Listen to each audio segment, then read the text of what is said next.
buang, in,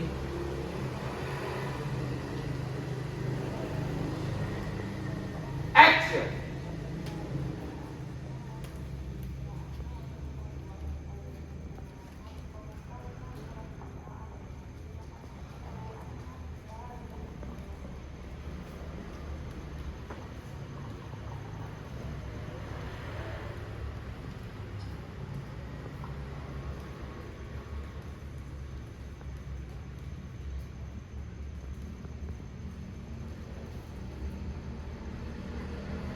Makin lama makin cepat juga rupanya mengerti, Dik.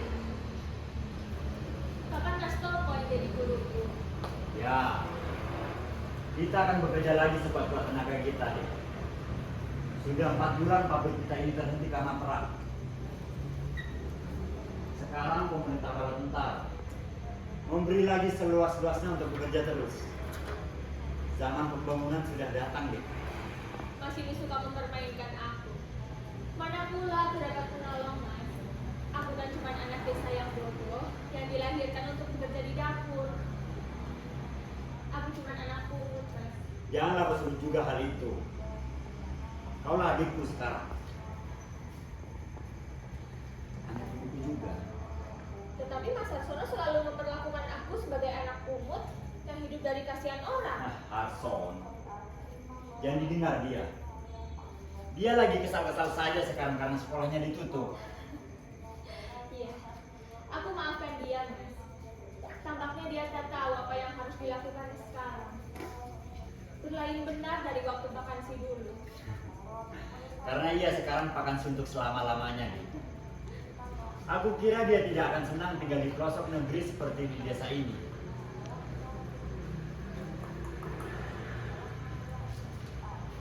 Selamat siang, Tuan Muda. Siang Pak Bedo. Silahkan duduk dulu. Baik. Mari, Tuan. Nah, persiapan rumah makan untuk para pekerja itu sudah hampir selesai. Betul, Pak. Iya. Hanya saja menunggu alat-alat yang pun datang. Baiklah. Kalau begitu nanti saya coba lagi untuk menelpon ke kota menandakan kapan datangnya ya, Pak. Baik. Bukankah dia sudah pantas jadi pemimpin umum, Pak? Betul sekali, Tuan Muda. Saya sangat bangga dengan anak saya yang satu ini. Kamu itu, aku lihat semenjak bekerja di sini jadi jauh lebih bersemangat. Bisa saja, Pak. Bukankah sudah kuramalkan, Bukan? Di sini orang baru menjadi manusia baru. Di tengah-tengah gemuruh mesin pabrik, menggembirakan semangat seperti musik yang tidak ada hingga-hingganya. Tetapi Mas Harsono bilang cuma memegangkan telinga saja. Iya, Tuan Muda. Itu tentang musik yang ada di sini itu cuma mengganggu para pekerja saja.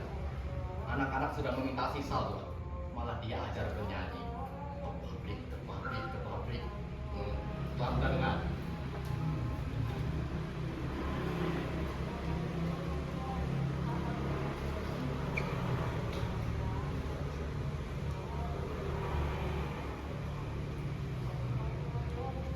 Bernyanyi tengah kerja juga mengembalikan kekuatan, Pak. Lagi pula ia diutus oleh yang berwajib. Saya percaya, di masa datang akan saya usahakan lagi untuk menghibur para pekerja. Asal jangan diajarkan menyanyi lagu Nina Bobo. Nak Citra, kamu bisa. Tetapi Pak, dia tuan kerja juga dia bukan tukang musik biasa. Dia pengarang lagu, mengarang nyanyian-nyanyian yang dapat membangkitkan kita semua. Betul itu, Mas. Aku belum pernah melihat orang seperti itu. Pengarang lagu maksudku. Coba dengarlah. Itu lagu yang dinyanyikan anak-anak sekarang. Itu juga salah satu karangannya sendiri. Tentang Tuan Muda itu tetap mengganggu kerja. Biarlah Pak. Sekali-sekali pekerja-pekerja juga butuh hiburan. Oh iya Pak, ada Bapak melihat Tuan Harsono.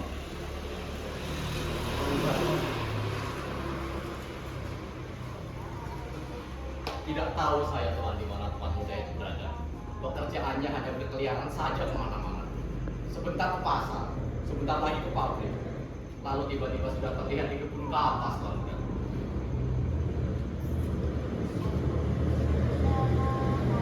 Harsono tidak tahu apa yang dilakukannya.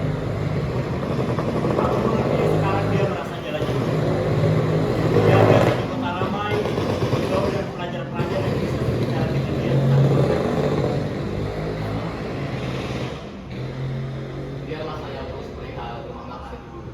Masih ada beberapa hal yang perlu dirapikan. Mari Tuan. Mari, Pak. Ini, kalau mungkin kopi.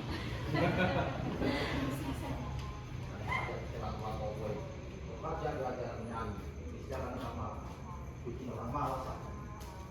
Kalau Tuan Suryo masih hidup, tentu ia akan berdiri dengan kegagahannya itu lalu. Tidak mampu saya bayangkan. Pak Gondo. Tentu masih Ayah Harsono pemimpin segala-galanya di sini, Dek. Tetapi kita harus berani menukar adat yang kurang baik menjadi yang lebih sehat, sesuai aliran zaman. Saya tidak mengenal beliau lagi. Bagaimana beliau, Mas? Pak Suryo Winoto adalah hantu bagi pekerja-pekerja di sini, Dek. Dia ditakuti oleh orang bawahannya. Tetapi beliau rajin dengan caranya sendiri. Menagih dari bawahannya supaya sekurang-kurang serajin beliau bekerja. Berlain benar ya dengan Mas Harsono. Kalau begitu Mas Harsono rupanya bermusuhan dengan kerja. Harsono sebenarnya baik juga, tetapi terlalu dimanjakan. Orang akan mengatakan aku dengki jika aku berbicara seperti ini. Ya lebih baik jika aku diam saja. Dan Mas Toko sendiri bagaimana? Ayahku terlalu miskin untuk memanjakan aku, Dek. Ya, kau tahu sendiri. Yang menyekolahkanku dan yang membesarkanku ialah Pak Suryo Winoto. Sejak ayahku meninggal dan ibuku kawin lagi dengan beliau, aku banyak berhutang budi kepada Ayah Harsono itu. Ya, jika kau lihat, aku bisa dikatakan orang hidup dari kasih orang lain. Mas, pengarang lagu itu siapa sebenarnya? Kau tahu ini betul anak rupanya.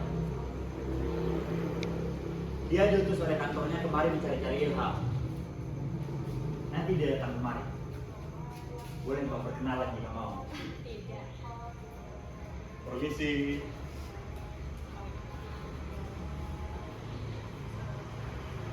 Percobaan pembikinan kertas kemarin berjalan baik, Tuan.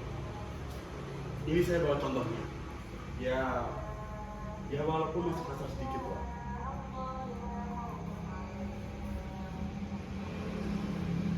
Ya, ini masih kasar.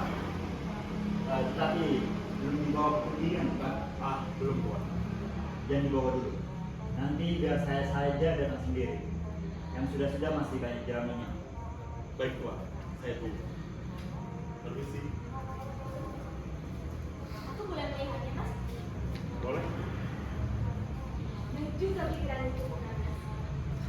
Sekarang persediaan benang kita ini mulai berkurang. Kita perlu cari jalan lain. Dan kertas-kertas dari luar negeri juga sudah tidak ada lagi, Mas. Memang sudah pintar aku lihat. Tetapi soal pembikinan kertas itu bukan kepikiranmu sendiri, Dek. Iya, aku mengalaminya sendiri, Mas. Di rumah kekurangan kertas membungkus, di sini kekurangan kertas, nih. Jadi karena itulah kami pikiran itu. Sudah kalah aku sekarang. Pikiranku belum sampai sana lagi. Masih memikirkan bagaimana caranya menyambung benang dengan baik.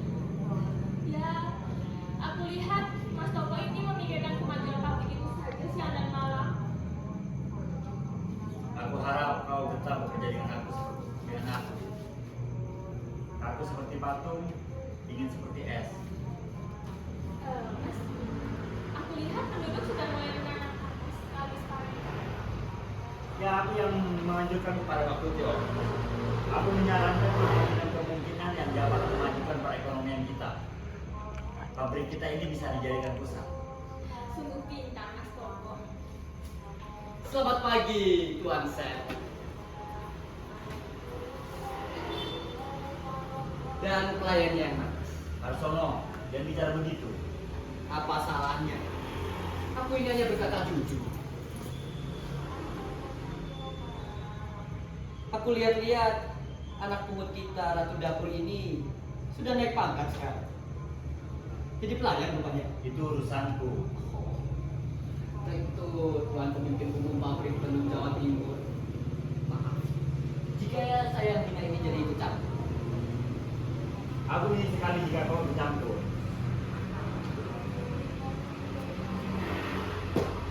Masih banyak yang harus dibereskan. Oh, aku juga yang harus jadi mandor, Tuan. Ya, nanti aku akan urus keuangan, berkas-berkas penjualan, nama-nama orang di pabrik. Apalagi melihat orang gunung-gunung sisa, melihat roda berputar tanpa henti-hentinya itu, Tuan. Terima kasih. Jika roda ini tidak berputar, maka perutmu, perutku, perut kita semua stop bekerja. Sebenarnya, kakakku ini harusnya berterima kasih kepadaku karena aku tidak ikut campur. Permisi.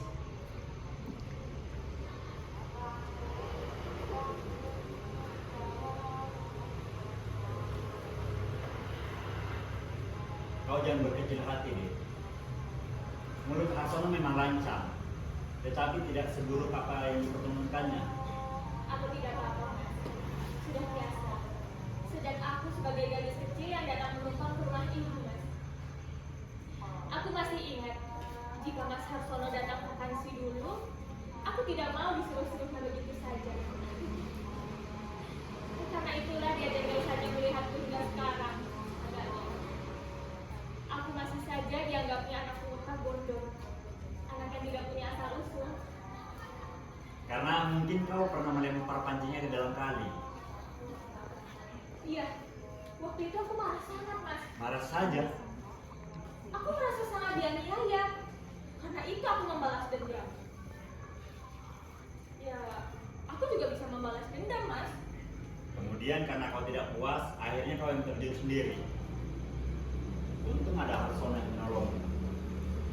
Ya, aku kira itulah sebab ia makin menghina aku sekarang. Karena menolongmu. Karena dia menyesal kalau dianggapnya aku ini anak sial yang menyusahkan dia saja. Aku ada kelupaan.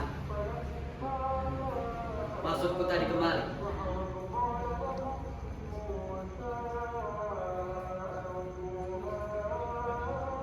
Ingin memberikan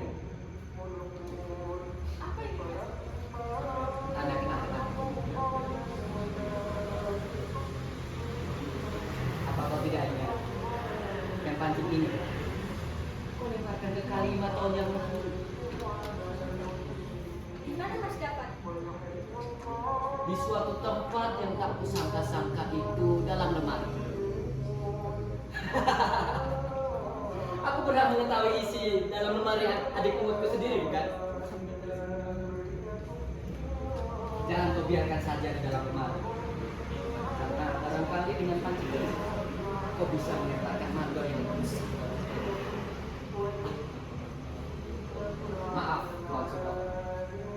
Tapi saya ingin sekali berenang dalam air dengan ikan-ikan.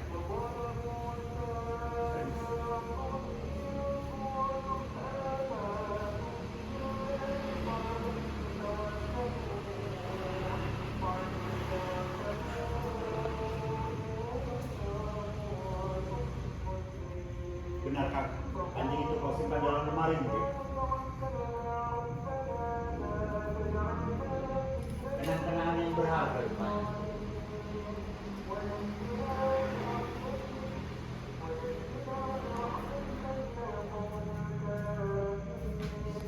Permisi, aku masuk lagi. Atas perintah Nyonya Besar Kuasa Umum Pabrik Tenun Jawa Timur. Ini ada saja. Bukankah benar apa kataku?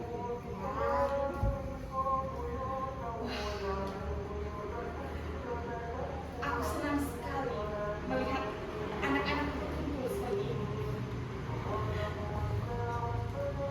Kau jarang bertemu di rumah Harsono. Apa kerjamu sebenarnya? Bukan karena saya tidak mau tinggal di rumah. Cuma saya ini merasa asing di tengah pengusaha-pengusaha pabrik ini. Apa betul saya ini? Ibu tahu sendiri bukan? Saya ini orangnya suka nganggur. Ya, karena kau orang kota barangkali. Tentu kau akan kurang enak bergaul dengan orang desa seperti kami ini. Ya, betul itu, Bu. Satu hari saja saya sudah merasa bosan tinggal di rumah ini. Itu saja yang dilihat. Cerobong pabrik, pasar kotor, dan yang kedengaran hanya dengung mesin saja. Pagi peluit, sore juga peluit. Bosan, Bu. Apalagi melihat orang-orang di sini. Sudah seperti mesin. Makan pukul 9, makan pukul 12, dan pulang pukul 3. Sampai-sampai mukanya seperti topeng besi saja, Bu. Ya, mungkin karena kau tidak mendapatkan apa yang kau harapkan di sini kan, seperti tempat bersih dan segala macam itu. Mungkin karena juga aku kurang semangat, Bu. Aku ini kurang bisa memahami apa yang dikatakan orang zaman baru ini. Semuanya serba merugikan aku saja. Aku ini masih muda dan pantas hidup senang. Bukan begitu? Harsono, Ya, aku senang di kota ramai, Bu. Aku tidak tahan sepi. Rasanya aku akan diterkam hantu selalu. Dan kalau sudah malam, aku tidak lagi berani untuk keluar. Aku kira di sini cukup ramai, Harsono. Jika kau pandai merasakannya. Ya, kau pintar, Mas. Ada tempat yang membuat hatiku senang. bukan sudah aku bilang tadi. Di tempat pemintalan benang. Apa pula yang kau cari di tengah gadis-gadis kota itu? Nah, ibu ingin tahu apa yang aku lakukan di sana. Di sanalah letak rahasianya. Betul itu. Di mana saja bisa membuat hatiku senang. Ya, asal saja matanya melek. Harsono ini ada saja. Bagaimana kali sisanya? Kak,